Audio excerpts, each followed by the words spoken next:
Vavishta Supurakam Guru Ganaira Shisha Sambhushitam Chintya Chintya Samasa Vedanipunam Shri Rupa Pantanugam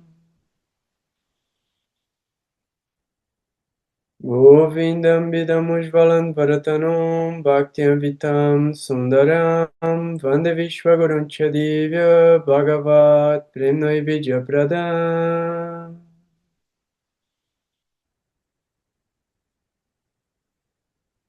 Vanchakapatarvyascha Kirpasindubhya Evacha Patitanam Pavanebhyo Vaishnavebhyo Namo Namaha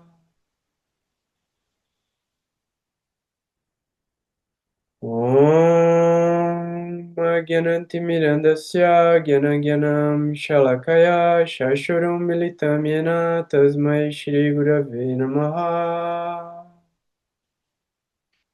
Jai Gurudev, Jai Gurudev, Jai Gurudev. Saudações a todo mundo. Fico muito feliz de estar aqui, mais um encontro da gente, do nosso estudo de astrologia e, mais uma vez, abençoados, né, pela invocação auspiciosa dos mestres espirituais. E hoje é um dia muito interessante, né, porque pelo calendário gregoriano, a gente está começando o ano, né? É o primeiro encontro do nosso grupo Singulares do ano de 2026. E algumas vezes a gente já abordou esse tema do calendário gregoriano, do calendário astrológico, entre outros temas, né?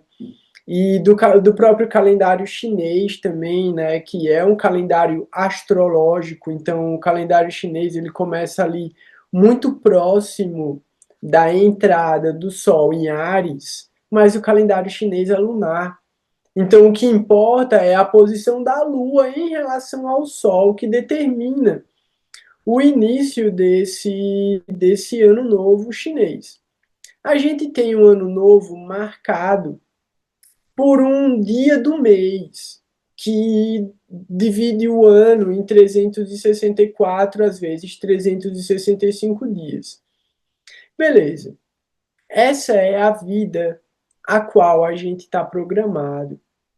E foi muito legal, né? Eu vi que a Bhuvana Sundari chegou também e ela é expert em matemática, né, em numerologia pitagórica e essas paradas todas, e ela pode até me corrigir, porque eu vou trazer uma informação assim também muito superficial sobre essa questão numerológica para o ano de 2026 também, que eu acho interessante de relacionar com o posicionamento de Saturno e com o posicionamento de Júpiter também, porque o movimento de Júpiter esse ano vai ser muito louco.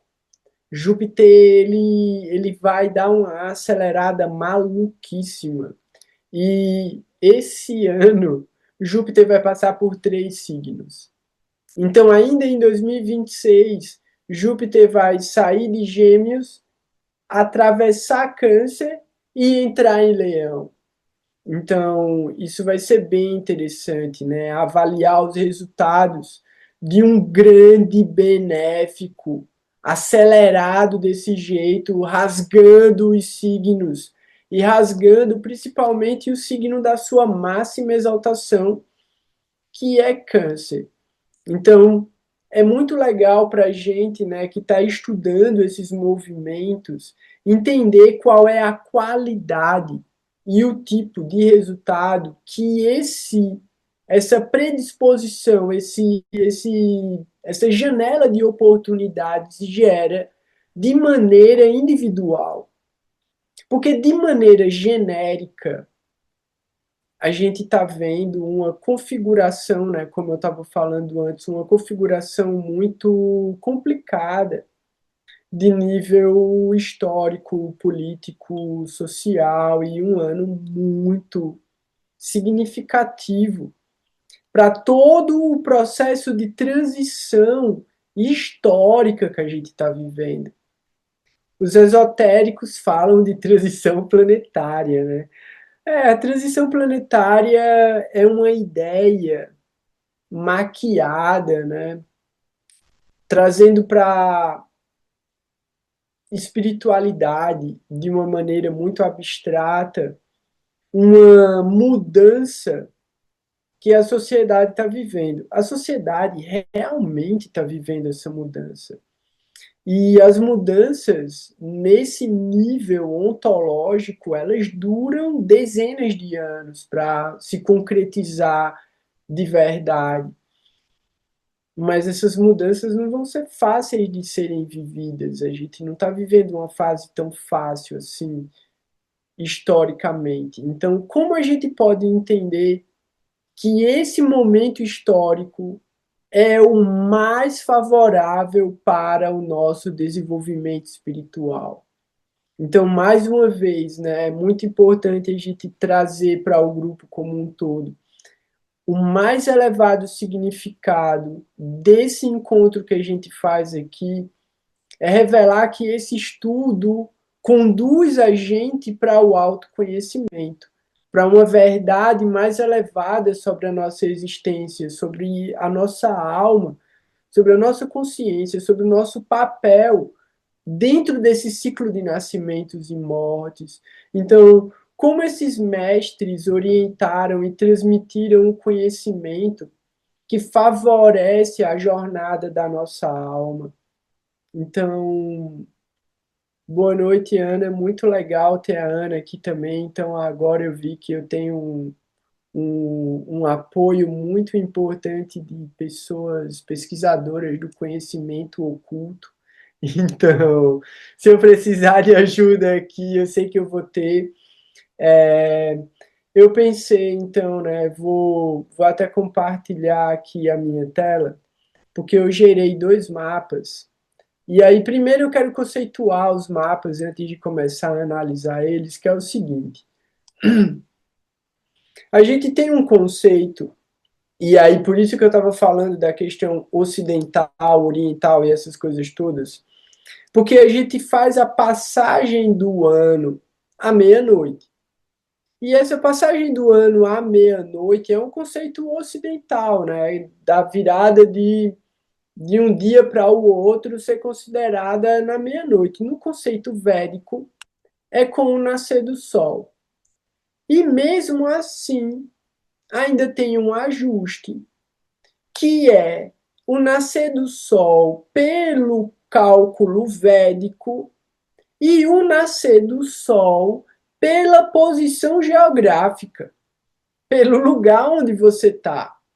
Então, assim, o que eu fiz? Eu gerei um mapa à meia-noite e um do dia 1º de janeiro de 2026. Então, esse seria como se o ano tivesse nascido ali. E eu gerei um outro mapa, que foi o mapa do nascer do sol, às 5 horas e 27 minutos, em São Paulo. Para quem está em Recife, como a Mallet, foi muito antes. Foi 5 horas e 4 minutos da manhã que o sol nasceu. Mas, pelo cálculo védico, é considerado, acho que 5 horas e... Acho que tem aqui. Aqui, pronto. Vedic Sunrise. 5 horas e 26 minutos. Então, tudo isso são ajustes sutis que que são de poucos minutos de diferença, como é esse caso aqui, que foi de Vedic Sunrise de 5h26, eu fiz um mapa de 5h27, que foi a hora que o Sol levantou no horizonte.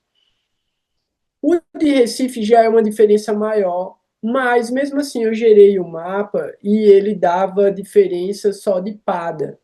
Ele não mudava o signo do ascendente, não. Mas é legal fazer com o ajuste correto, para quê? Para você poder ver as energias dos mapas divisionais também. O que eu ia gerar agora, eu ia gerar o PDF, mas eu acho que não tem necessidade, seria o Chandra Lagna. E aí a gente entender qual que são as diferenças para cada um desses Lagnas e por que que isso faz mais sentido, né? Se você for pensar, o mapa gerado à meia-noite e um, o Sol está na casa 4, ele está completamente escondido. O momento mais escuro do Sol, praticamente, é a meia-noite. Então, o resultado desse Sol, então a gente vai olhar, né? O Shakti Drishti dele vai para a casa 10, pode até dar bom resultado, mas aí a gente vai observar pelo ascendente e o regente do ascendente. No caso do Sol, nascendo o Sol está no ascendente. Então a gente já consegue tipo trazer uma visão, né, mais próxima, mais direta dos resultados desse Sol. Para o Chandralagna, e aí a gente vai avaliar o Chandralagna no final, é uma visão emocional, né, como a mente percebe esse momento. E o que é que isso interessa para a gente de verdade, já que a gente entende que essa transição ela não é astrológica, ela é só social, é uma convenção social, né? Porque a sociedade se configura dentro dessa divisão de tempo. Então, de uma certa maneira, as nossas ações e os fenômenos que a gente está envolvido estão inseridos dentro desse calendário. E aí a gente sobrepõe esse calendário aos movimentos astrológicos para poder fazer as melhores escolhas nos melhores momentos. Então, quer falar alguma coisa, Ana? Eu vi que tu publicou também os movimentos da Lua durante o ano, né? As lunações, as luas cheias de todos os meses. Isso é muito legal, isso é muito interessante, principalmente para as mulheres, né? É fundamental, inclusive, para o equilíbrio emocional das mulheres, entender assim, tipo, os movimentos e as oscilações da intensidade luminosa e a influência mesmo gravitacional da Lua sobre o comportamento, né? Eu acho muito legal, assim. E tem uma coisa, deixa eu ver se saiu aqui. Quer falar sobre isso, Ana, um pouco só? Posso falar, vou compartilhar aqui no chat, ó. Beleza. Se alguém quiser alguma versão mais com a qualidade maior para impressão, daí me manda uma mensagem que eu mando, porque senão ele é carregado, né? Ah, essa percepção da Lua, das lunações. Obrigada. É, essa percepção das lunações é muito legal, porque a gente tem uma percepção, é porque tem os trânsitos longos, vamos chamar assim, os trânsitos médios e os curtos. Os curtos daí é a Lua, né? A Lua e ascendente seriam trânsitos curtos, ascendente é bem difícil de acompanhar. Mas os trânsitos longos, então, é o Saturno, os nodos e Júpiter, os médios, o Sol, Mercúrio, Vênus, e aí entra também um pouco de Marte, né, que ele é um pouco, costuma ser um pouco maior do que o pessoal olha a carruagem do Sol, né, que nem o Bhagavata chama. E, e aí tem as lunações, então a Lua, eu chamo assim, a cereja do bolo, assim, sabe? E, tipo, às vezes está tudo difícil no céu, pode estar difícil no céu, mas a Lua pode dar uma salvada. Ou ao contrário, né? E dentro dessa perspectiva, a partir da lua nova, a gente pode encontrar como se fosse uma onda, assim, como ela é circular, né? Mas daí a gente dá uma esticada nela só para compreender. Então, a lua nova ela vai estar bem escura e eu chamo de pausa estratégica, que é o momento de descansar mais, meditar mais e fazer menos, ainda que esse menos, alguma coisa a gente precisa fazer, né? Então, é A esse menos. renovação, o movimento de renovação. Então, tipo, depois de ir para o fundo, né, o germinar de novo, o rebroto, né, a força que vem das raízes. Se fosse E é. trabalhar assim, mas é tipo na relação das estações e as plantas, né? Tem algumas plantas que no inverno cai todas as folhas. Você corta ela, deixa só o toquinho, porque a energia dela vai estar embaixo da terra. E aí, quando como é, a atmosfera, né, o ambiente se torna favorável, aí ela vem bem mais forte do que ela estava antes. Desculpa, pode continuar. Não, mas esse exemplo é maravilhoso, porque é isso, né? Esse período é um período de economizar energia. A energia está pocada, então se hidratar mais. Tem algumas questões assim gerais, independente do mapa, que esse ciclo pode ajudar.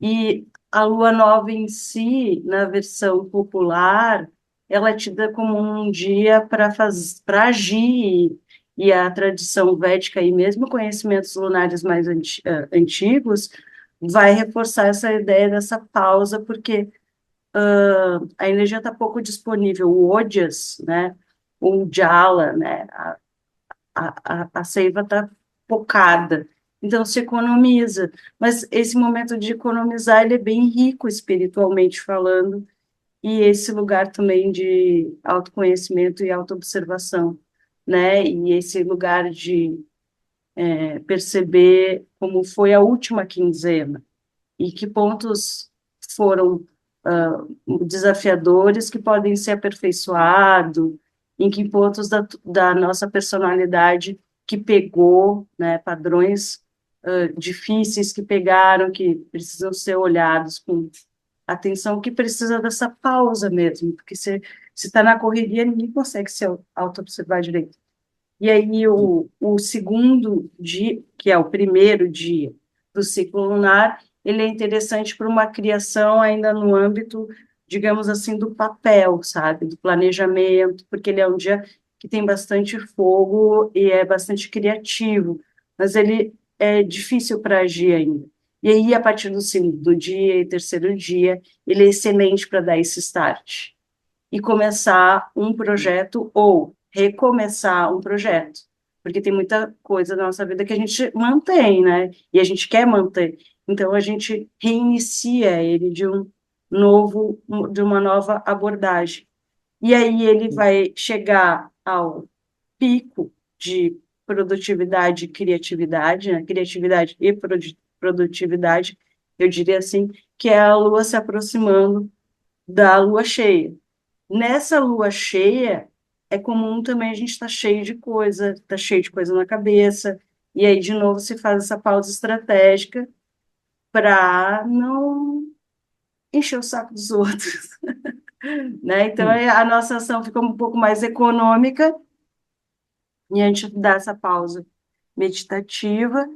Não precisa ficar desistindo de tudo, porque é comum acontecer nas luas novas e nas luas cheias, rupturas, questões emocionais, disrupturas emocionais, daí acaba a relação, às vezes as relações duram 15 dias. Cada 15 dias tem uma DR que dá aquele, aí, sabe? Aí, esse início da queda dela ela ainda está muito cheia, está muito vigorosa. Então, ela continua sendo produtiva, mas é esse produtiva que eu chamo conclusiva. Tipo, a gente vai chegar no, vai fechar algumas situações do nosso projeto quinzenal, mensal, digamos assim, ele chega numa fase conclusiva, mesmo que após a lua nova ali, a gente realmente reinicie eles, né? Mas precisa ter um pontinho ali de conclusões, aqueles check que a gente dá, Uhum. mesmo que não sejam todos os possíveis. Essa fase ela é muito boa para isso. E aí, quando chega ali Krishna Ashtama, né, o oitavo dia da quinzena escura, que a gente conhece aqui no Ocidente como a minguante, ele é o ponto que a gente começa a de fato, regular nossa energia, porque a gente vai passar pela lua nova, a gente não quer passar no bagaço, sabe? A gente quer passar íntegro. E até acho que o próprio Ekadashi, do ponto de vista, assim, prático e pragmático, para além do espiritual, ele é um ponto de regulagem ali, porque vai chegar nessa virada ali, a gente vai dar essa queda de novo, sabe? E a gente sempre quer dar essa queda, esse, esse final, né, que é a conclusão, a lua nova, num ponto mais claro, do que se está fazendo e ter maior entendimento por que que o corpo começa a falhar, porque ele, né, é o ponto que às vezes a gente se gripa, que isso, que aquilo, né? Então, dessas coisas mais corriqueiras. E vai se repetindo, só que ele sempre vai se repetindo de um ciclo diferente, né? E vai passando por todos os pontos do nosso mapa ao longo do ano. Então, eu acho muito rico, apesar de ser um, um ciclo astrológico curto, e pouco usado em predição, ele pode ser rico para a gente entender essa dinâmica do fluxo do nosso ritmo e da nossa energia. Aí tu falou das mulheres, é excelente para as mulheres, mas acredito que para os homens também deve Sim, mexer com as questões hormonais e a disponibilidade de energia que a gente tem para agir no mundo, sabe? Fale. eu olho para esse movimento da Lua de uma maneira preditiva interessante assim para saber tipo das relações de Titi e Yoga principalmente.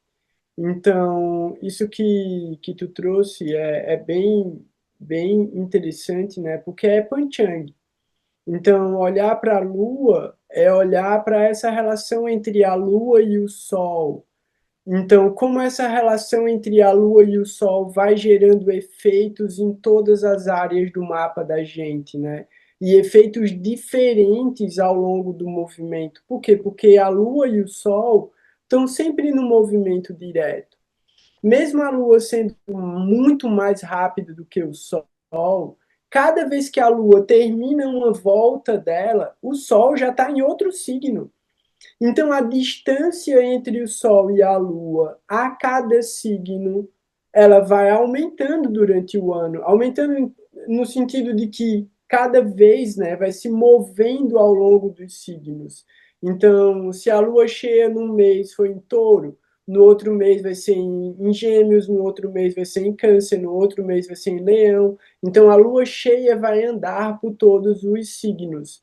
E é isso que define o nome dos meses no calendário védico, né? Então, de acordo com a nakshatra, onde acontece a lua cheia e a lua nova, é a nakshatra que dá o nome àquele mês védico. Uma coisa que a Ana falou também, né, sobre as energias que cada dia, cada noite, né, lunar, né, cada momento lunar gera. Daí, assim, só para colocar um ajuste, né, específico, Agni é de Pratipad, é a primeira. Então, a primeira noite depois da lua nova já é a lua de Agni, já é Pratipad, já é a energia, já é o fogo. Mas a terceira, como tu colocou, que já é de criativa, de criação, ela tem uma relação com Brahma. Então, realmente é de manifestação, é de criação, já é uma coisa, já tem uma relação mais, tipo, concreta. Mas mesmo assim, é muito importante a gente olhar o yoga também. E como o yoga se relaciona com esse tique, né? Então, Sim, tu sabe que quando eu pensei nisso, né, eu tô pensando sobre isso, como falar sobre isso, eu pensei logo no para ser mais popular, tipo, independente de se a pessoa conhece astrologia ou saber onde a Lua está na constelação, e onde pega no mapa, de ela entender uma dinâmica geral que vai acontecer em ciclos de 30 dias, né? 30 dias lunares. Uhum. Isso é um aspecto, né? O segundo aspecto, daí, nesse material, ele vai estar mais fraquinho, assim, que tem que dar um zoom, tá? Olhando no celular, mas vai dizer o grau e o signo. Porque Hum, daí ele vai, como tu falou, ele vai se repetir. Por exemplo, a gente teve a primeira. Tem que olhar no outro aqui, peraí. A gente teve a primeira lunação. então, é rapidinho enquanto tu tá procurando aí, né? Foi muito legal esse final de ano, assim, a gente acabou não conseguindo abrir o grupo e se reunir, trocar ideia nem nada, mas assim, sincronicamente, né? O arranjo divino, ele é sempre fantástico, assim, tipo, eu realmente tento a cada dia entregar mais a, ao controle e às escolhas que eu faço, tá ligado?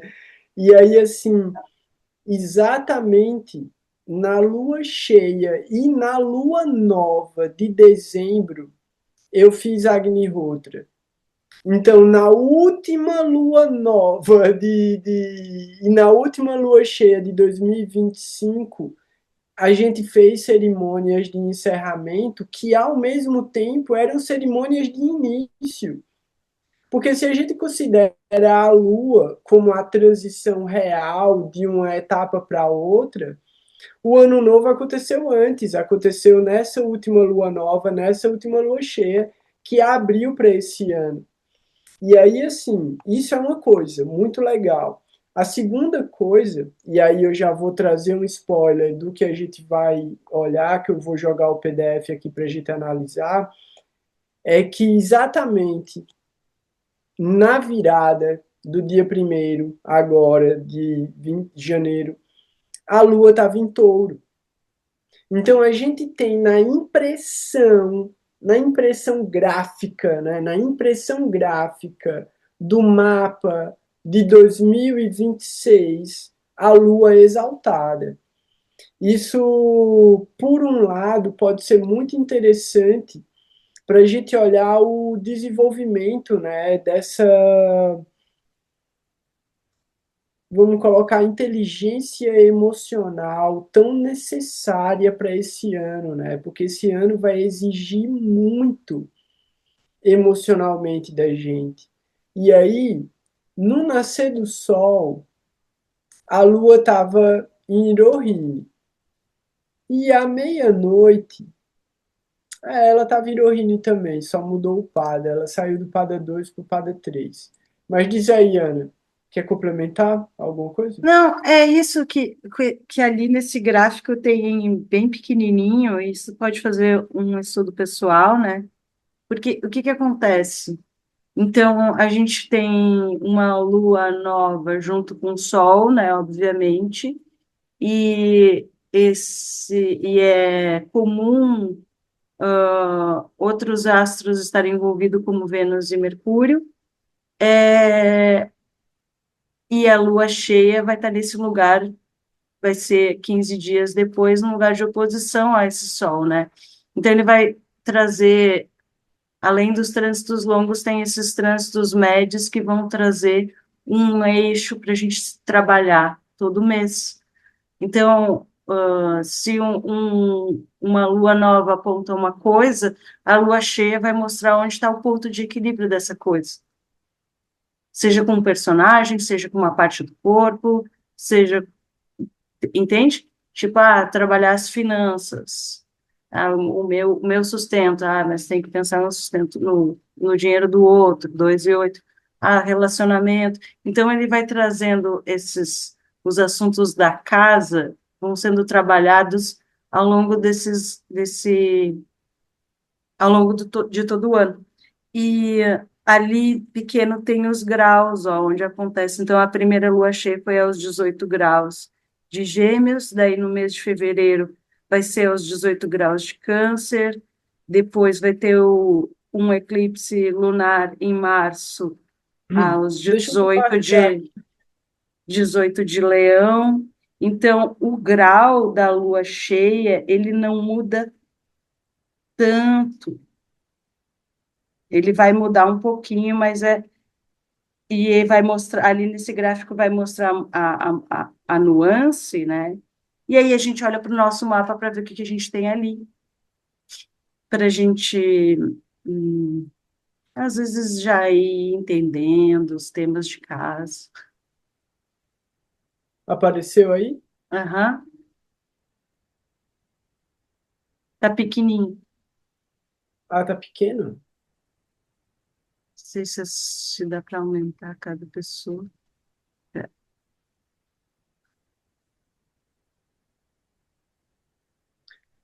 É, todo mundo recebeu ele, né? Aham, Aqui.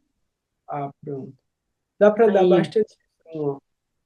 Tá grande agora? agora tá. Aí é interessante, né? Então, a lua nova, então a lua cheia foi a 18 graus de Gêmeos, a lua nova vai ser a 4 de Capricórnio.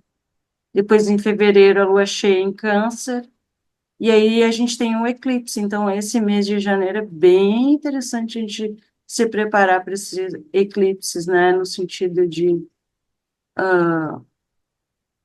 trabalhar bem o sadhana, fazer ali o dinacharya, que são as práticas ayurvédicas, sabe, de cuidado com a saúde diário, de trazer um pouco de disciplina, disciplina e organização para a prática espiritual e para as práticas diárias de saúde, porque é o que eu mais vejo nas lunações, e piora um pouco nos eclipses, é a gente sentir o corpo físico mesmo, sabe?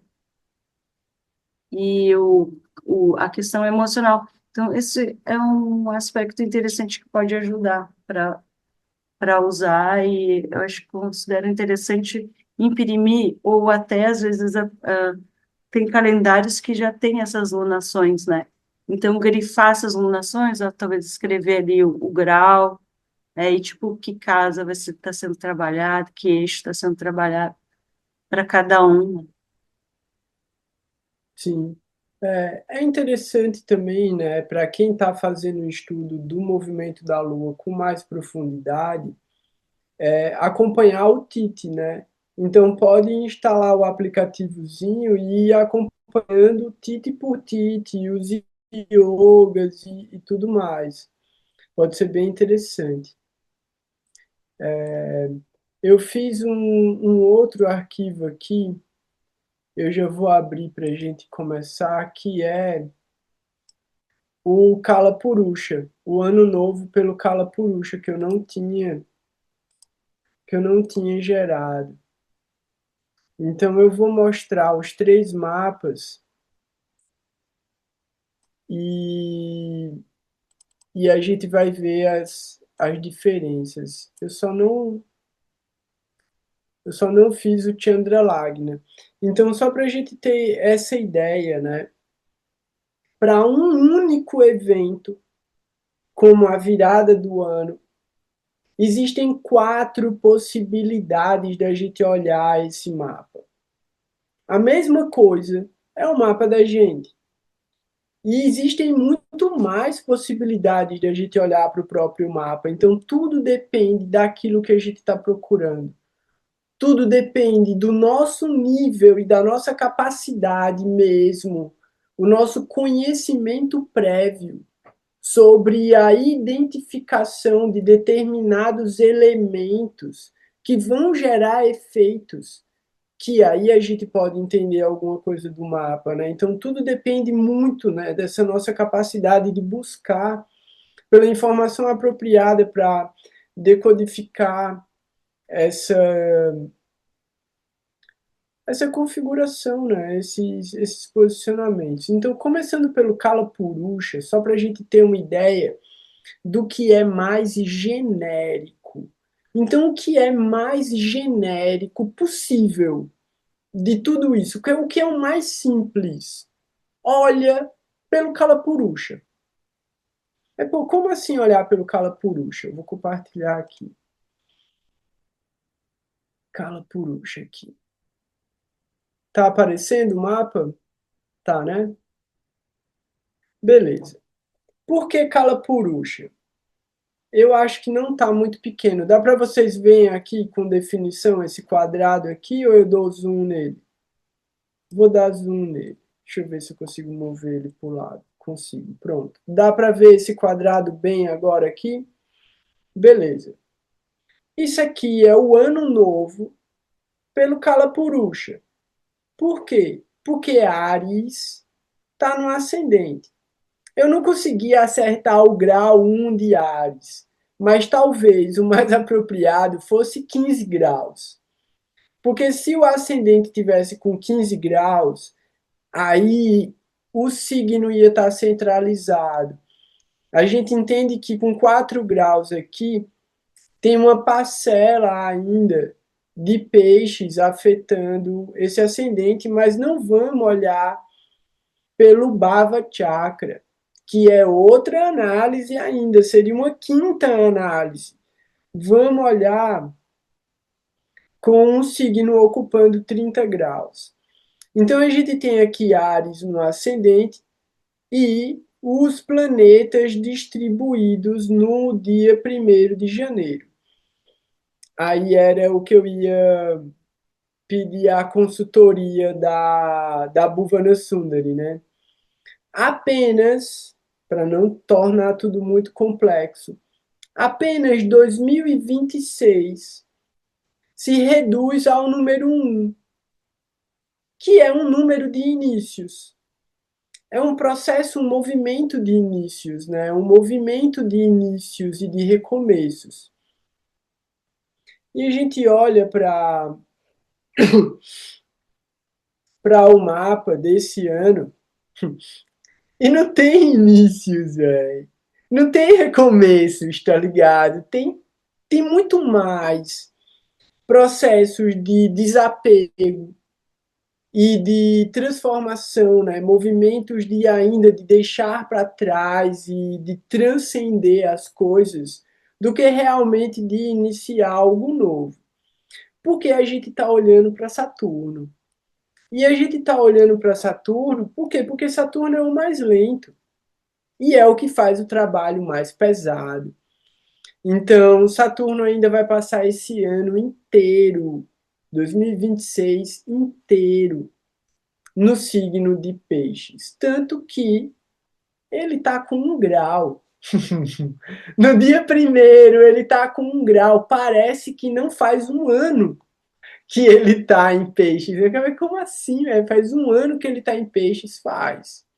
Mas como é que está com 1 grau? Para você ver como ele gosta de fazer as coisas, né? Ele vai e ele volta para deixar tudo da melhor maneira possível, mesmo que isso custe muita dor, muito sofrimento, muita perda, muita destruição pelo caminho, mas tudo baseado na justiça do karma, porque é o papel dele.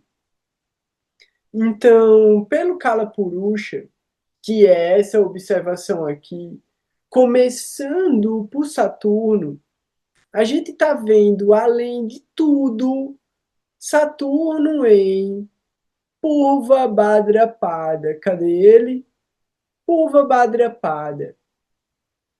Eu não queria entrar nesse assunto, mas com 1 grau, Saturno é o namoradinho do ano. Ele é o Dara Caraca do mapa de 2026. Então, assim, não vamos entrar nesse assunto. Saturno está em Purva Bhadrapada. Purva Bhadrapada tem uma relação muito forte com a austeridade, porque é regida por Aja Ekapada, que pode ser entendido como Shiva, fazendo austeridade sobre um pé só, no corpo de um bode. Então, é muito legal, né? Tipo, essa imagem é muito incrível, assim, eu acho fantástico a Jaecapada. Mas a Jaecapada, né, e Purva Bhadrapada também pode ser representada por um homem de duas faces. E esse homem de duas faces mostra um jovem e um velho. E Purva Bhadrapada, então, fala sobre uma energia de paixão, de criação, de entusiasmo, porque também é uma nakshatra regida pelo fogo. Então, ela tem essa força, mas ao mesmo tempo ela carrega, porque ela vem de Aquário, ela carrega Saturno. Ela carrega esse senhor, ela carrega esse velho, ela carrega esse superego castrador, punidor e tipo muito cheio de regras e regulações. Então, Purva Bhadrapada é a purificação pelo fogo. A gente entende que o fogo é o desejo, e o desejo, a paixão e a energia criativa.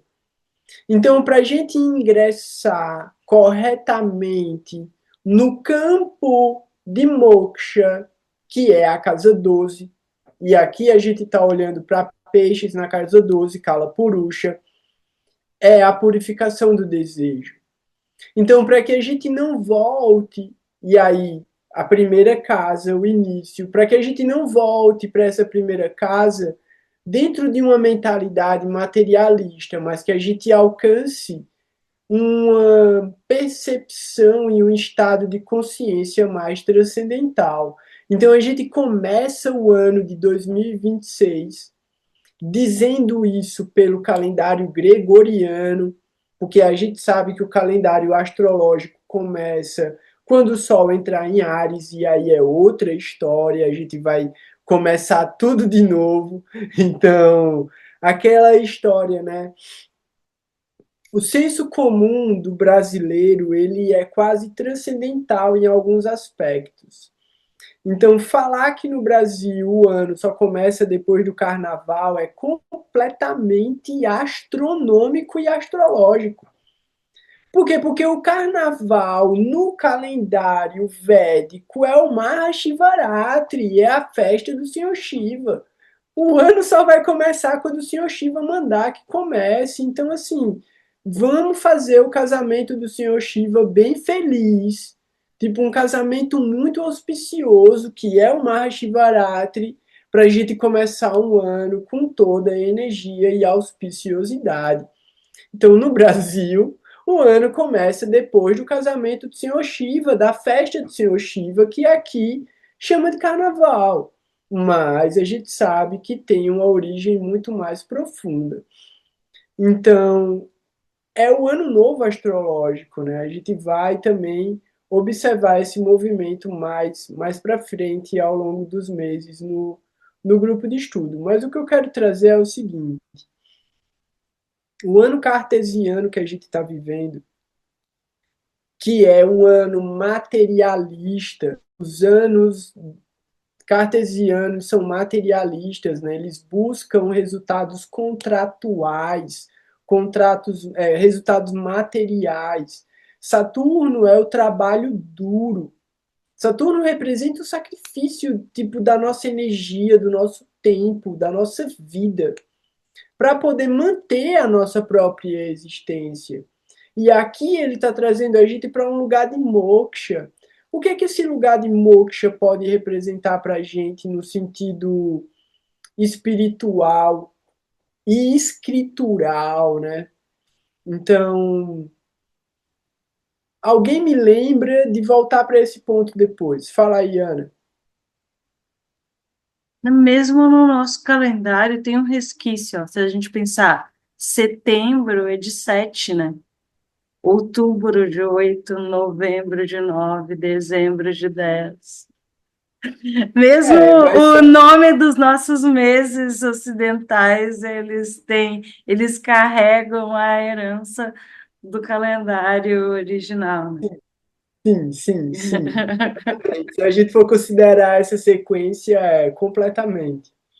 Quando eles enfiaram os meses lá no meio, assim, eles, tipo, se perderam, mas mantiveram a estrutura, né?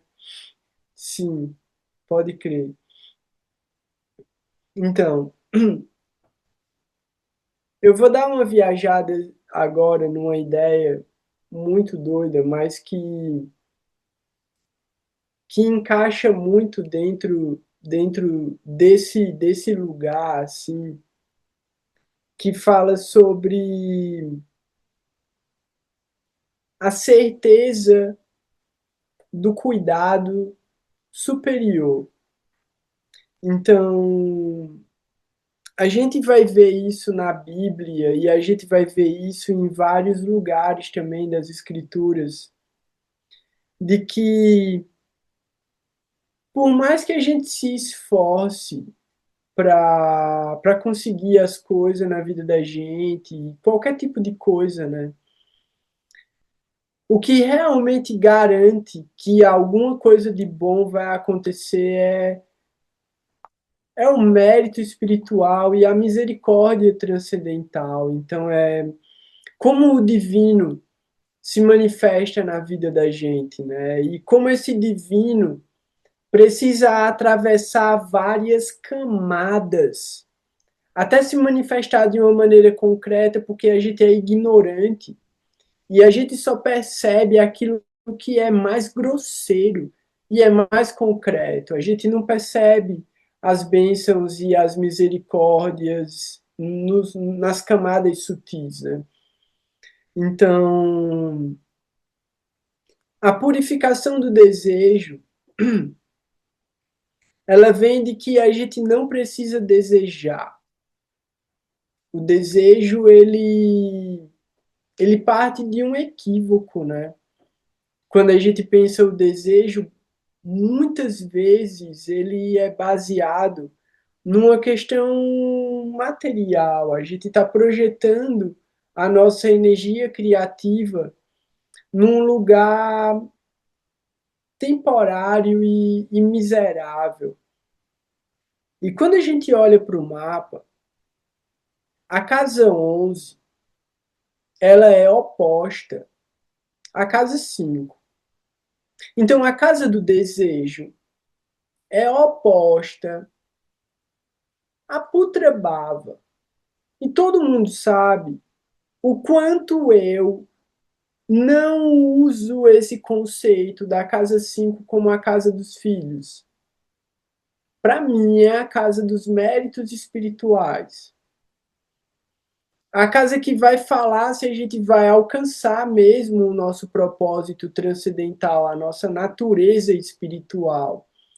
Então, como a gente está gastando os nossos méritos espirituais, né? Como é que a gente está gastando a energia que é canalizada para a gente através da casa 5? É através da casa 11, que é a casa dos desejos, o Shakti Drishti, né? A potência, o olhar poderoso da casa 5, que vai para a casa 11, é onde está realizando e onde está manifestando resultados, né? Na casa dos desejos, e o que motiva, o que intenciona essa casa 5. O que é essa casa 11, né? O que e a casa 5, porque é o equilíbrio, é o eixo, né? E quando a gente olha aqui e o mapa está bem na frente da gente aqui, a casa 11 e a casa 5 estão ocupadas por Arro e Queto. Então, a gente já vê Arro poderosíssimo nessa casa 11. Porque, de uma certa maneira, alguns autores colocam Rahu como um corregente de Aquário e Ketu como um corregente de Leão. Eu acho isso absurdo. Assim, eu acho isso muito louco. Mas olhando para Ketu, eu consigo ver uma natureza extremamente espiritual, se manifestando na casa 5, que às vezes pode ser uma casa extremamente egoísta por causa do poder do Sol. Então aqui a gente tem um equilíbrio muito interessante. Por quê? Porque o Sol está na casa 9. E a gente tem um peso nessa casa 9. 4 planetas, 4 graus, né? E na casa oposta também, na casa 3, a gente tem Júpiter. Então, uma ideia interessante aqui da gente observar desse Iraho na casa 11 é a gente tentar. Ah, tu quer falar? Porque tinha ficado levantada antes. Quer falar? Fala aí então. Que Júpiter e Mercúrio estão em Parivartana, né? Isso pode ser alguma coisa interessante para alguns mapas.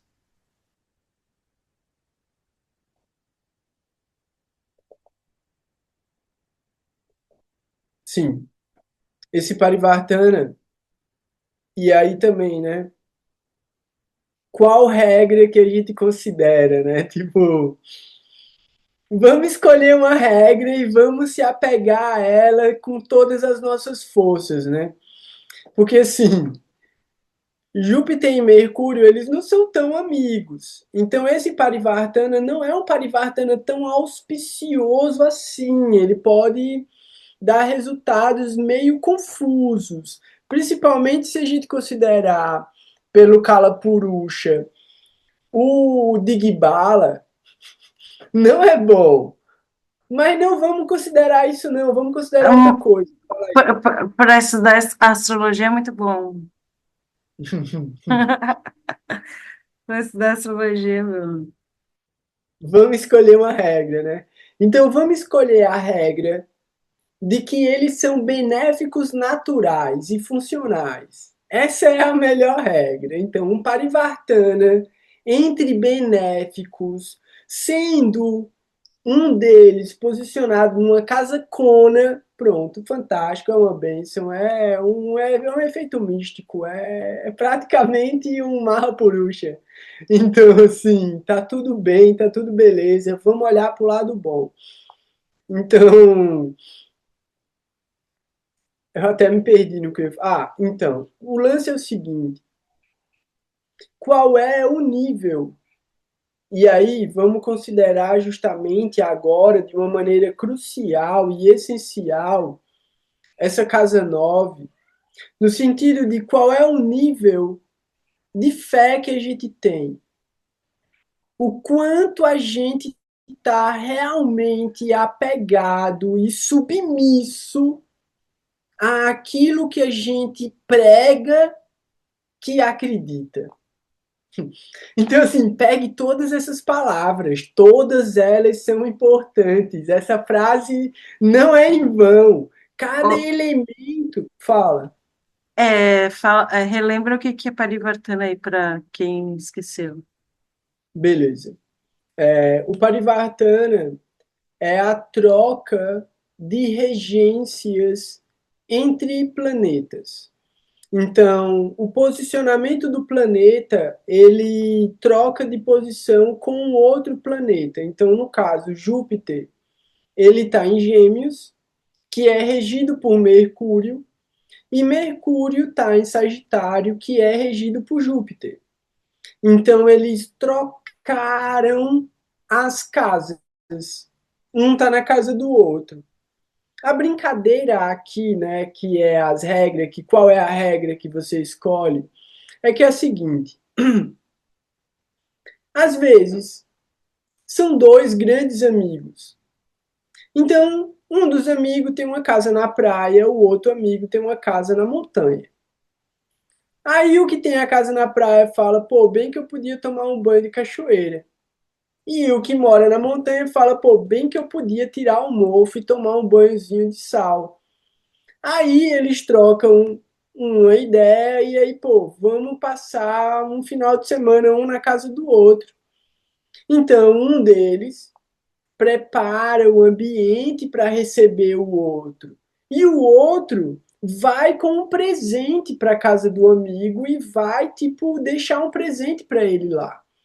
Ao mesmo tempo, ele vai ficar extremamente confortável, vai ficar feliz naquele lugar e vai dar os melhores resultados dele. Beleza. Agora muda o papel. Você está num lugar, numa casa de alguém que você não curte, completamente desconfortável, um ambiente hostil, tipo, não tem nada legal ali para você. Tipo, como é que você vai mostrar suas qualidades e manifestar os seus bons resultados nesse ambiente? Aí isso seria um parivartana entre planetas que não são amigos, né? Que não são tão legais um com o outro.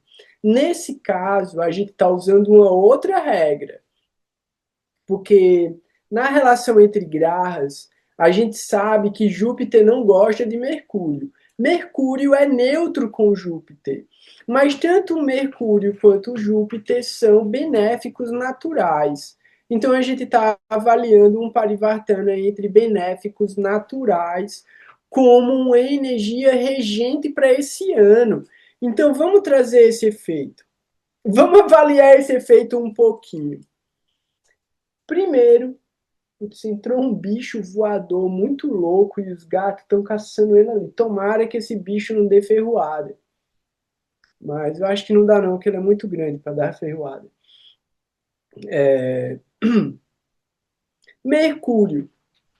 Mercúrio é ideias, Mercúrio é comunicação, Mercúrio é comércio de uma determinada maneira, Mercúrio fala sobre tecnologias, Mercúrio fala sobre negócios, né? Mercúrio ele fala sobre oratória, narrativa, tipo retórica, dialética.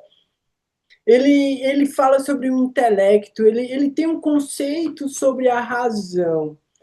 Mas Marte também tem uma ideia, ele tem uma pegada de razão também, né? Mas Mercúrio é mais racional do que Marte, por mais que muitos autores digam que Marte que fala sobre a razão e Mercúrio fala sobre o intelecto. Mas Mercúrio fala sobre o discernimento, e o discernimento é importantíssimo. Porque o discernimento é o que define a capacidade do indivíduo de entender o que é favorável e aceitar o que é favorável. Então, assim, esse Mercúrio, ele vai estar em Sagitário, né? Ele estava em Sagitário no momento da virada do ano. Fala aí, Ana. E que ele também fala sobre habilidades, isso é importante. E, Sim, e relacionamentos, mas diferente do Vênus, é o relacionamento de uma coisa com outra. Tipo, do corpo e intelecto, do intelecto e a mente, da mente e o conhecimento transcendental, ele é a ponte, assim, né? Tipo, na bicicleta é aquela relação, né, que vai fazer a bicicleta andar. sim. Então, interessante você ter trazido isso de que Mercúrio faz a conexão, né? Mercúrio, ele conecta. Então, de acordo com o lugar que Mercúrio está ocupando, você vai ter uma conexão com isso, né? Então, aqui, olhando para a casa 9 Sagitário, a gente vai ter uma conexão com um conhecimento mais elevado, que pode ser um conhecimento espiritual também. Pode ser um conhecimento superior no nível acadêmico, mas pode ser uma peregrinação, uma busca ou encontro com um mestre espiritual. Isso é o aspecto legal, isso é o aspecto bom. Mas se a gente for observar, Mercúrio, ele não é muito afeiçoado a essa ideia dogmática, autoritária e muitas vezes uma falsa moral. E isso é muito interessante de você observar em Júpiter através do papel de Brihaspati, que é o guru dos devas. E aí você pensa, caraca, como assim, velho? Brihaspati, sendo o guru, o mestre espiritual dos devas, ele tem a obrigação de orientar, os devas no caminho da transcendência, no caminho da bondade, no caminho da doçura, no caminho do serviço. Mas, ao mesmo tempo, vários devas que são degenerados, degradados, cometem ofensas e Brihaspati protege eles. Brihaspati mesmo comete uma grande ofensa contra Shukacharya, que é Vênus e é o guru dos Asuras. Então a gente vai vendo que existem nuances, né, de aspectos positivos e negativos em todos os grahas, em todos os grahas. Se isso vai se manifestar na gente e na vida da gente, depende da maneira como a gente utiliza a energia que esse graha está entregando para a gente. E por isso Srila Maharaj fala que o ambiente é sempre favorável para a nossa evolução espiritual. Porque se a gente fizer a melhor escolha, mesmo num ambiente, num momento mais difícil, mais complicado, o resultado vai ser bom. E aí a gente tem que agradecer por isso, a gente tem que agradecer pelo desafio, a gente tem que agradecer pela prova, porque é a única maneira que a gente tem de evoluir. Então, nessa relação que acontece aqui, de uma certa maneira é possível que a gente veja muita comunicação sobre a espiritualidade. E aí a gente olha para esse Júpiter retrógrado em Gêmeos. Então pode ter uma grande expressão de espiritualidade, uma grande veiculação de uma ideia de espiritualidade, de religiosidade, de dogma, de regras e regulações também. Então, isso pode não ser interessante, né, no sentido de desenvolvimento concreto para a maioria das pessoas. Então, a gente tem que considerar, né, tempo, lugar e circunstância, o ano que a gente está é um ano político e um ano que já começa com conflitos gravíssimos. E aí é muito interessante, né? Porque assim, já faz um tempo que a gente vem falando que a pandemia não surtiu o efeito de reorganizar a sociedade como estava planejado e que uma guerra seria inevitável. Então, assim, agora eles estão esticando a corda para um conflito que pode ter grandes proporções. E, assim, isso que é muito louco, né? Porque a gente está dentro de um turbilhão tão maluco que a gente não consegue ver tudo o que está acontecendo. A gente está vendo a reorganização geopolítica do planeta mudando de novo. E é cíclico. Por isso que o chinês lá é tão, tipo, genial a forma como ele prevê as coisas, né? Da história preditiva. Pô, 100 anos. A gente está fechando agora, né, a passagem dos 100 anos da Primeira Guerra Mundial com a recessão da economia americana. Pô, vai falar que eles não sabiam que isso ia acontecer? Isso está sendo anunciado desde 2000, desde o ano 2000, que já vem uma coisinha quebrar ali, outra coisinha quebrar ali, ninguém sabe onde o dinheiro foi parar. E aí a gente está chegando agora no fim do movimento de Saturno. Saturno deu todas as oportunidades possíveis para as coisas se reorganizarem de uma maneira mais ordenada e pacífica. Agora a gente está chegando nos últimos momentos desse movimento de Saturno, dentro desse ciclo de 360 graus, né? Então, fala aí, Ana. Aqui hoje, né, a Lua está passando pelo ponto que ela vai passar no eclipse, no dia 13 de março, né? Então, a gente pode ver aí uma ação em cima do ascendente do Trump, Leão, né? Ah, é leão. E Ele, o ascendente dele é em Maga, junto com Marte. Então, que tu vai passar ali. Mas agora hoje a Lua passou a 18 graus, que vai ser o ponto do eclipse, né? E os Estados Unidos interceptou um navio petroleiro Russo. no mar, né? Saturno, no mar, é, da Rússia. Aí pegou, né? Isso é um aspecto extremamente desafiador, e negativo, e pessimista e distópico, enfim, né? Ainda mais que os caras estão fazendo guerra no terreno dos outros, né? Tipo, eles não estão fazendo na Rússia nem nos Estados Unidos, né? E o aspecto positivo, favorável que eu vejo, é um levante contra essa guerra, né? Praticamente a Europa que ficou mais tímida nessa opinião, porque os caras estão querendo se livrar da guerra no território deles. Mas a gente vê direita e esquerda unida, né? Na América Latina e também em outros lugares, né? Vários políticos de direita se manifestaram contra e tiveram opiniões muito parecidas com, com presidentes de esquerda. Isso eu acho que fala desse aspecto favorável desse trânsito, sabe?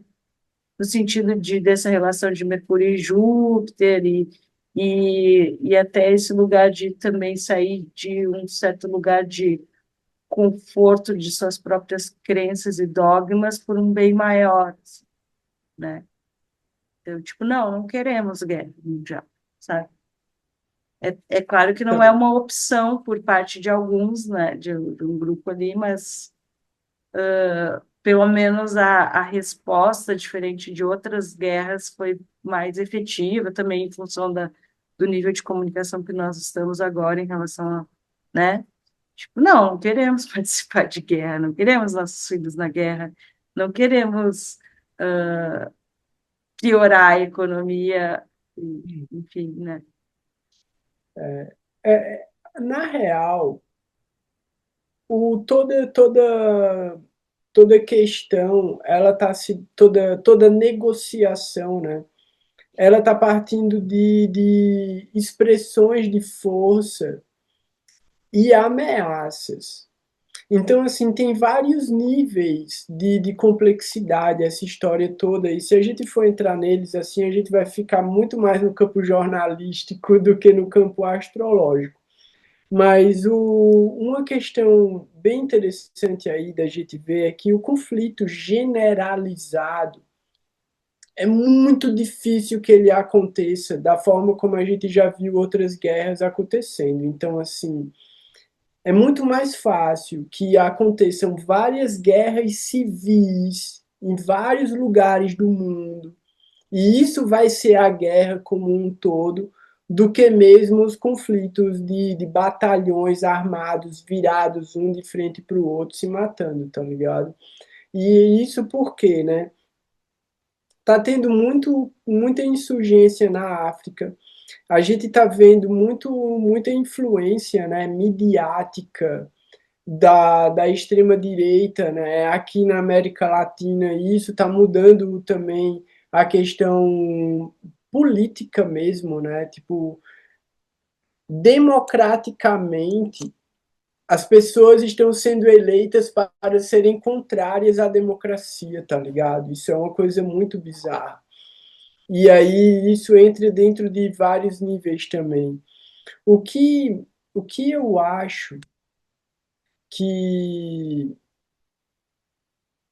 é isso, eu acho que é só uma mudança que ainda vai durar alguns anos para acontecer, não vai acabar esse ano, a gente não vai ver resolução de muita coisa ainda esse ano. E o que eu estava olhando aqui no mapa era justamente o seguinte: Mas eu acho que tem o cara aí que encabeçou a primeira situação cai por isso mesmo. como assim? Porque tem um trânsito muito forte no mapa do Trump, né? Ele vai ter muita oposição e depois vai ter aquele encontro de Júpiter, Marte e Queto em cima do ascendente dele. Então, é que tem duas coisas aí. Tem uma questão médica, e aí tem um médico que está fazendo análises e comentários assim semanalmente sobre a saúde do Trump, e ele fala que o Trump não termina esse ano vivo. Corre esse risco dele, tipo, dele morrer mesmo, assim, degenerar até a morte, até o fim do ano. Uma outra coisa é que o Trump, na real, é um boneco. Ele está sendo controlado, todos os movimentos dele ali, ele aparece só de fachada, porque tem toda uma indústria militar, petrolífera e econômica por trás dele, empurrando ele e mandando ele fazer as coisas. A gente pega Israel como, sei lá, 60% dessa influência em cima das decisões do Trump vem de Israel e os outros 40% da indústria militar petrolífera americana, tá ligado? Então, assim, o Trump cai. Se eles quiserem, eles botam o filho do Trump de presidente semana que vem, pô, elege o filho dele e fica um boneco lá. A questão é muito doida, tá ligado? É muito maluco. Então, o que eu estava pensando assim, né, olhando pelos dristes desse primeiro dia do ano, a gente tem a influência de Saturno sobre essa casa 9, sobre Sagitário, sobre essa galera todinha que está lá. Então é muito possível que venha uma questão de justiça também sobre essas pessoas que se colocam em posição de representantes espirituais. Isso pode acontecer de uma maneira assim bem intensa, se a gente for considerar essa força de Saturno passando por Purva Bhadrapada nesse dia primeiro, né? Outra coisa interessante que a Ana tinha falado sobre a Lua na casa 2 e a questão financeira. Então é possível que uma grande preocupação para esse ano seja esse olhar sobre as finanças e a instabilidade também relacionada às finanças. E aí, é, já tá até meio tarde, eu queria falar um pouco sobre Marte. Alguém quer fazer alguma pergunta? Alguém tem alguma questão sobre o que a gente está falando até agora? Não? Beleza. Porque Marte, ele também, né, é bem interessante da gente observar a força que ele gera a partir da casa 9. Se a gente vê que, da mesma forma como Saturno manda o olhar dele para a casa 9, Marte manda o olhar sobre Saturno. Então, é um olhar mútuo entre planetas que carregam energias muito fortes. Então a gente tem Marte carregando energia de coragem, de ímpeto, de iniciativa, que pode, e aí é onde entra a nossa força individual de escolha. Então, essa força de Marte, ela pode estar motivada para a espiritualidade. Uma coisa interessante de pensar também é que essa concentração de 4 planetas está no primeiro signo do terceiro ciclo de evolução da alma. Então, para quem já está vivendo, né, uma busca espiritual, pode ser uma grande janela de ir para uma plataforma mais elevada de conhecimento e de percepção sobre si mesmo e sobre o seu próprio papel. Uma coisa que eu queria trazer aqui é o seguinte, ó. Deixa eu fechar esse compartilhamento. Ó, tem uns mensagem aqui, peraí, rapidinho. Ah, pronto, ó, tem pergunta aqui.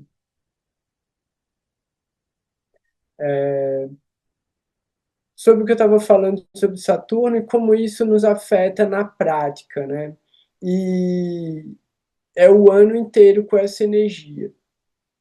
Uma das coisas que eu propus trazer para o grupo hoje é a observação dessas possibilidades do que é o mapa para esse ano.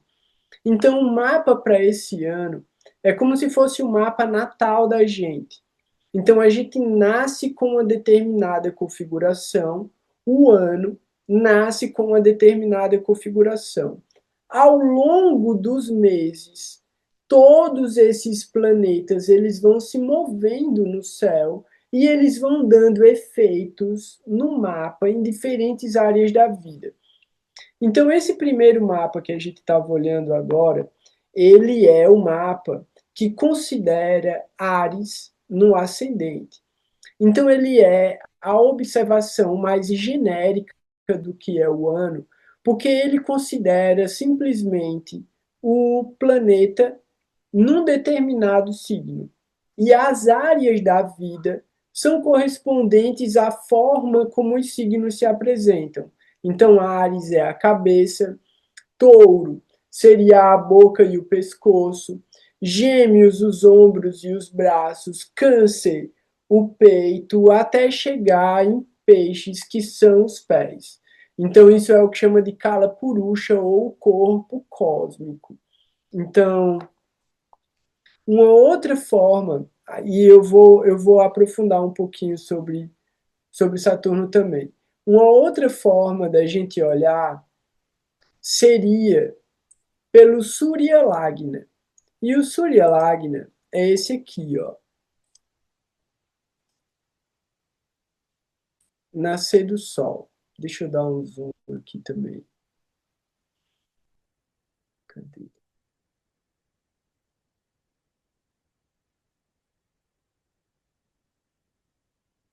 Pronto. Esse é o Surya Lagna. Por que Surya Lagna? Porque o Sol está no ascendente. Então, esse é o momento em que o Sol estava subindo no horizonte. E a partir desse ponto, nasceu o primeiro dia do ano.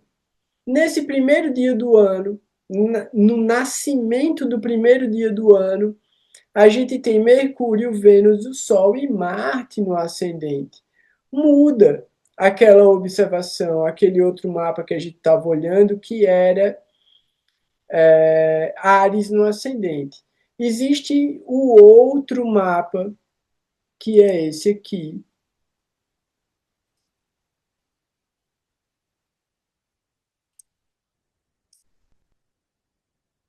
Cadê ele? Aqui, pronto. Que é o mapa de meia-noite. Putz, agora eu não consigo mexer. Ah, pronto, consigo. Eita. Não sei se dá para todo mundo ver ele aqui. Pronto, consegui. O mapa de meia-noite, né?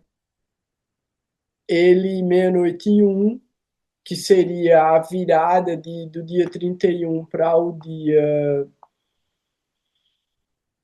dia primeiro. Então, o Sol está aqui na casa 4 porque é meia-noite. O ascendente é o signo de Virgem. E aí, esse mapa eu achei muito interessante. Por quê?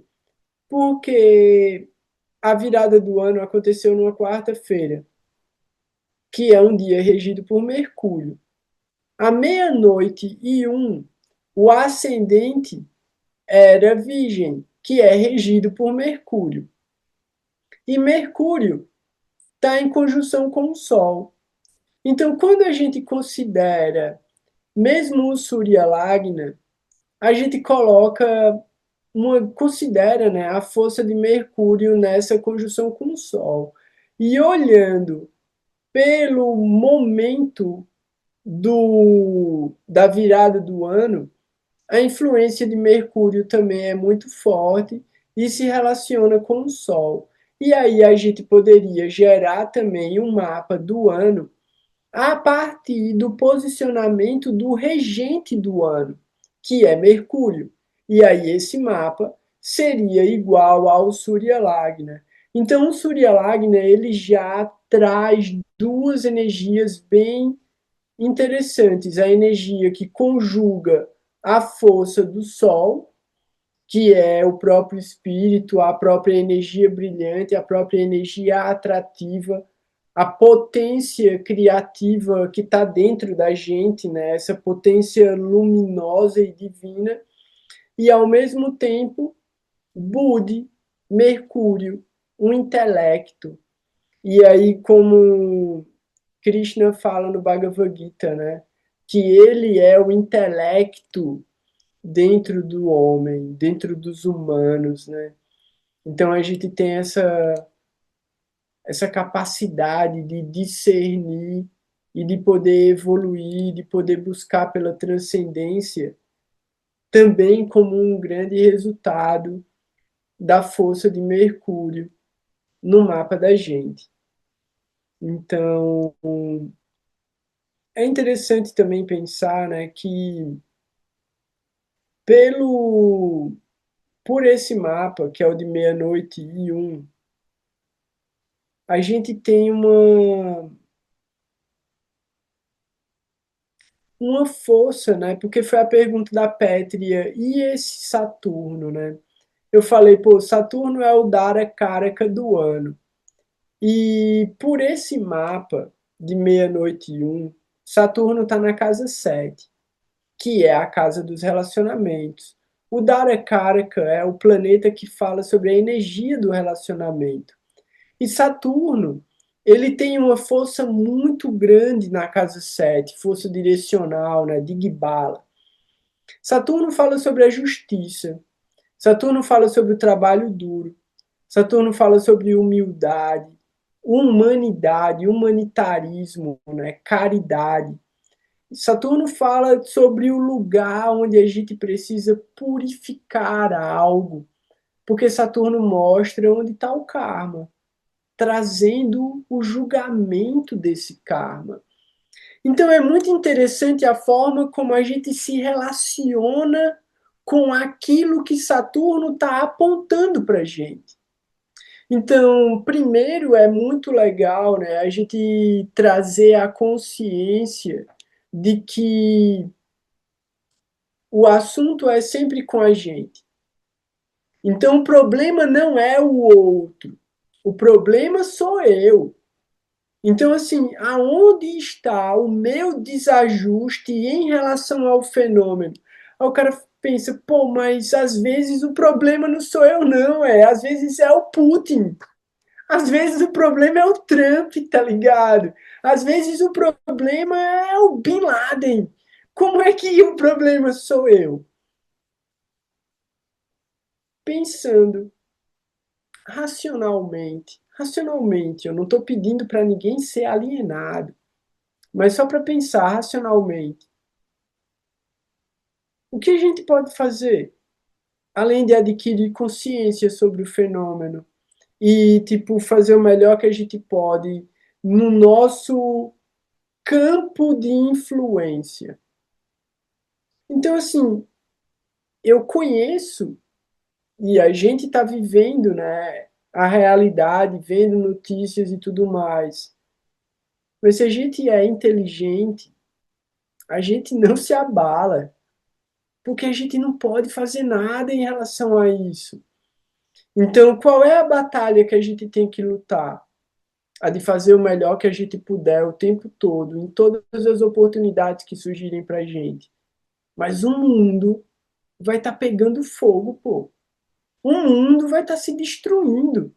E a gente tem que continuar buscando por fazer o nosso serviço devocional.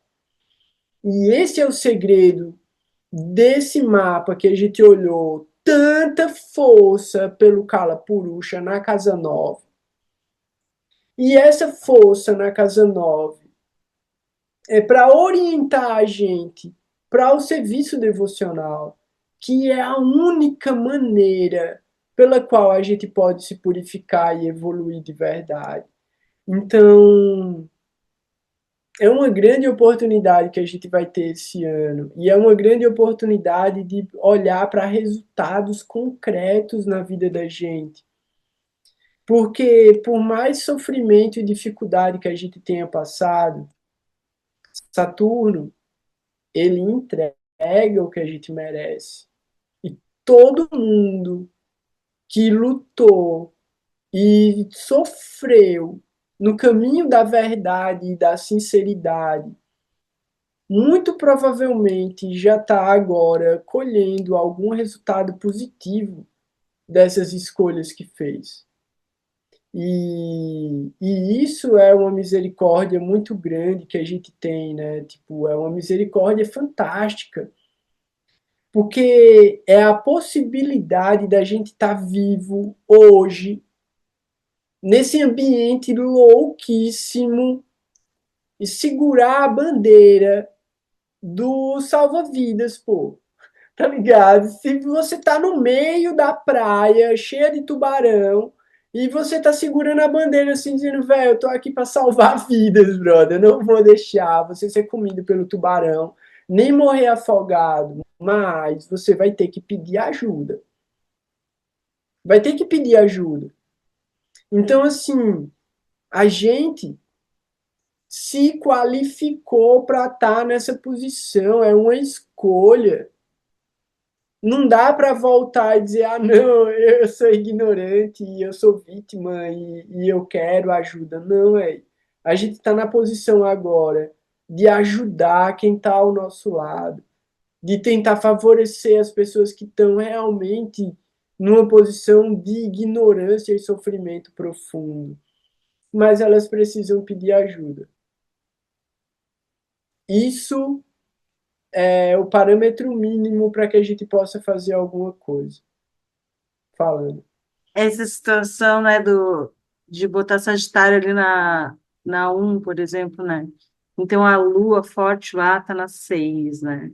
Há desafios, mas a mente está forte. Pelo menos Bom, ali, né? E de botar usar o Chandralagna, aquela situação tá lá na 8, né? é Treta isso. é braba, né? Para qualquer lado que você girar o mapa, você vai achar coisa. É, Essa é a doideira. A é. mensagem final, né? Vamos colocar assim, a mensagem final do encontro de hoje é: se você gerar um mapa do ano de 2026, para onde você rodar ele, você vai encontrar uma resposta que vai servir para você resolver um problema. Seja pelo Surya Lagna, seja meia-noite um, seja com a Chandra Lagna, seja o que for, você vai encontrar uma resposta. E assim, eu acho, sinceramente, a bênção desse ano foi essa lua exaltada. Depois exaltada bem em cima do sol do Trump, com Urá. Botou o cara na 10, botou o cara para trabalhar, né? Nosso destino também. Mas tem uma situação de Saturno, né? O Saturno ele vai andar, ele voltou para o ponto que estava no final de março, e ele vai andar até os 20 graus de peixes até julho. Depois ele Hum, volta, em dezembro ele vai estar a 13 graus, né? Então tem que olhar onde é que é peixes no mapa. Que sim, casa é peixes para entender também as lições pessoais, porque esse lugar é um lugar de um aspecto que eu acho mais favorável de se olhar para Saturno, né? É esse lugar que ele vai demolir e reconstruir a fundação daquela casa. E aí depois, o que estiver errado, ele dá a oportunidade de correção, digamos assim, né? E daí sim, volta embalado. Então, esse acho que é o aspecto mais interessante. Tipo assim, vamos supor que a pessoa seja ascendente em aquário. Então, ela vai ter uma oportunidade de trabalhar os assuntos da casa 2, como nutrição, como entonação da fala, como as Mas questões é da então, família, as questões das finanças. Então, naqueles assuntos da casa 2 no geral, ao longo da vida, ela está fraca, ela pode ter uma oportunidade de reconstrução fundamental, sabe? É bem interessante os trânsitos de Saturno, sim. justamente É, porque são devagar, né? Porque ele dá tempo de a gente trabalhar essas coisas com ar, diferente do Sol, do Mercúrio, né? De Marte. Vai. uma coisa que eu pensei assim, para o grupo aqui de astrologia, a gente no primeiro encontro do mês, na Aham. primeira semana. Oi? Olha a Neide, o que a Neide falou. O quê? A Neide falou: estou estudando concurso de nutricionista ascendente em Aquário, então tá contigo. Hum, Saturno tá te apoiando aí, ó. Trabalho ah, duro, mas uma ótima tendência, porque está alinhado com o assunto, né, da casa. Tem um trânsito longo. Trânsito longo são importantes para essas coisas que a gente quer firmar a longo prazo. sim, sim. Então, é que eu ia dizendo, a primeira semana do mês, o primeiro encontro da gente, aí vamos falar de efeméride. Então, todo mês a gente pode trazer essas efemérides que vão servir para aquele mês. Então, esse movimento de Saturno vai ser super importante, o movimento de Júpiter, que vai ser aceleradíssimo, muito importante, o movimento de Marte também, a gente trazer essas efemérides ao longo dos meses, eu acho muito, muito legal. E para meio que para encerrar o encontro da gente de hoje, quero aproveitar para convidar quem está aqui online, convidar também quem estiver assistindo pelo canal do YouTube. E aí, tipo, deixar para falar isso no final é o mesmo que não ter falado, porque ninguém chega até o final, mas vai que alguém chega, né? Dá um like no vídeo, né? Bota para seguir, encaminha para a galera. Mas o que eu queria dizer mesmo é: vai rolar mais um grupo de estudo do Bhagavad Gita. E aí vai ser um grupo com uma certa condução também. Então, uma das pessoas que estava online aqui é a pessoa que vai ser a mediadora do grupo, e ela já montou o grupo, inclusive. Então, quem quiser participar, me manda uma mensagem no privado que eu incluo vocês no grupo. Quem estiver assistindo pelo YouTube, manda uma mensagem no comentário desse vídeo e eu mando uma mensagem para vocês no privado também. Ou vocês entram no grupo dos singulares e mandam uma mensagem para mim pelo WhatsApp, também pode ser. Mas esse é um estudo super legal, assim, eu pretendo dar uma aprofundada mesmo no Bhagavad Gita, então provavelmente a gente vai ficar o ano inteiro junto e deve começar nas próximas semanas. Então, tá todo mundo convidado. Quem quiser é só me mandar mensagem. E a gente continua com os estudos da gente nas quartas-feiras de astrologia. Só esse estudo do Bhagavad Gita que ou vai ser na segunda ou vai ser na quinta. Se for na quinta, aí eu vou juntar com o grupo de filosofia. Se for na segunda-feira, aí a gente vai ter 3 encontros durante a semana. Então, é para isso que Saturno serve, né? Para botar a gente para servir, para trabalhar. E eu fico super feliz que vai ser um grupo de estudo do Bhagavad Gita que é essencial, né? Então, para quem estuda astrologia, o Bhagavad Gita é tão importante quanto o Brihat Parashara Hora Shastra. Então, se você acha que sabe de astrologia védica e não estudou profundamente o Bhagavad Gita, eu lamento, mas você só fala. Você não sabe o que você está fazendo, não. Você não tem ideia do que é a astrologia védica sem o conhecimento do Bhagavad Gita, no mínimo do Bhagavad Gita. Então, para quem quer praticar astrologia védica de verdade, o Bhagavad Gita é fundamental. Então, eu convido vocês para estudar. Mais uma vez, quero agradecer do fundo do coração a presença de todo mundo. Vocês me dão a oportunidade de representar os meus mestres, de servir e de poder aprender com vocês também. Então, é uma grande chance para mim de evolução. Fico muito feliz mesmo. Vamos botar pilha, tem muito trabalho pela frente. Todos os méritos e todas as glórias são para os mestres espirituais. Então, eu só estou aqui por causa deles e eu só tenho algo para transmitir, porque eles deixaram esse conhecimento para a gente. Um grande abraço para todo mundo.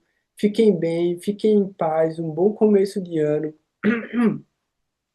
Lembrem de estudar, lembrem de assistir os vídeos, lembrem de mandar perguntas no grupo, porque agora o encontro da gente de quarta-feira vai ser isso: pegar mapa e analisar. Eu analisei muito superficialmente e genericamente o mapa do ano. A gente vai trazer esse mapa várias vezes, porque quando as coisas começarem a acontecer, aí a gente vai entender: ah, isso era o olhar de Saturno. Ah, isso era o olhar de Marte. Por quê? Porque Marte, combusto, está olhando para Gêmeos. Pelo Kalapurusha é a casa 3. Então, ó, é muita falação, é muita gente brava, e aí mistura com a energia de Mercúrio, mistura com a energia de Vênus, mistura com a energia do Sol, e aí é muito ego ferido, é muita, tipo, falsidade espiritual. Então, assim, a gente só começou a analisar o mapa do ano. Tem muita história pela frente. Vanchakalpatarubhyascha Kiripasindhubhya eva cha Patitanam Pavanebhyo Vaishnavebhyo Namo Namaha. Jai Gurudev Ki Jai. Haribo, Hare Krishna. Um grande abraço para todo mundo. Fiquem bem, fiquem em paz. Logo mais a gente se encontra. Tchau, galera.